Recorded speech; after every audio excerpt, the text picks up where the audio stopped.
Hello everyone, welcome to another video. Today I will show you how to fix dark screen or colors on FireTVCube. So if you're using FireTVCube just like this, for example, again, and you're getting dark screen on FireTVCube, this video is for you. So there are a couple of options how you can fix this. Obviously, let's just go over the methods. The first method is to reboot the FireTVCube. Now this is obviously a very easy method to do, right? All you have to do is just go to your FireTVCube, and as you can see, you can pull out the power adapter from the back of your cube or the cube power cord from the wall outlet. If it's easier, then you need to wait for 10 to 20 seconds and then plug it back into the power supply.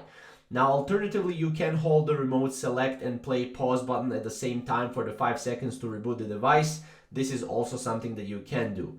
Now, Amazon then recommends that you verify that the TV is on, obviously, and set the correct HDMI output for the channel. Now, as you can see, this is the HDMI 3 for this particular person right here. Now, after we have this done, the next steps we can do is update the FireTVCube firmware. Now, for this, you can just go from the home screen, go to settings icon, which is on the far right. It looks like a gear, right? Because this is what the setting icon usually looks like. Then this will take you to the settings menu. And then as you can see, you can click about and then check for updates and make sure to install the needed updates for your FireTVCube.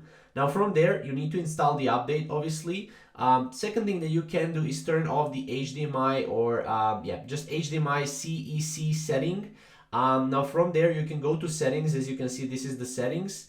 And then from there, you need to go to display and sounds. And then from display and sounds, go to the HDMI CEC device control. Make sure this is turned off. Alternatively, what you can also do is you can replace your HDMI cable or try to put it in another HDMI port. This can also help you as well to solve this issue. Now, obviously, if this is a new device and if this is happening to you, also if it's an older device and if this is happening to you, you can always go and contact Amazon for a new device. So keep in mind, if you have the warranty, you will be able to get a new device if it's not working properly. So you can go and contact Amazon support as well, to fix this problem or to give to Amazon so that Amazon can give you a new device. That's pretty much what you can do. So hopefully you enjoyed this video. Hopefully you find it useful. Hopefully you will fix this dark screen or colors on your FireTVCube, and we will see you in the next upcoming videos. Thank you guys for watching.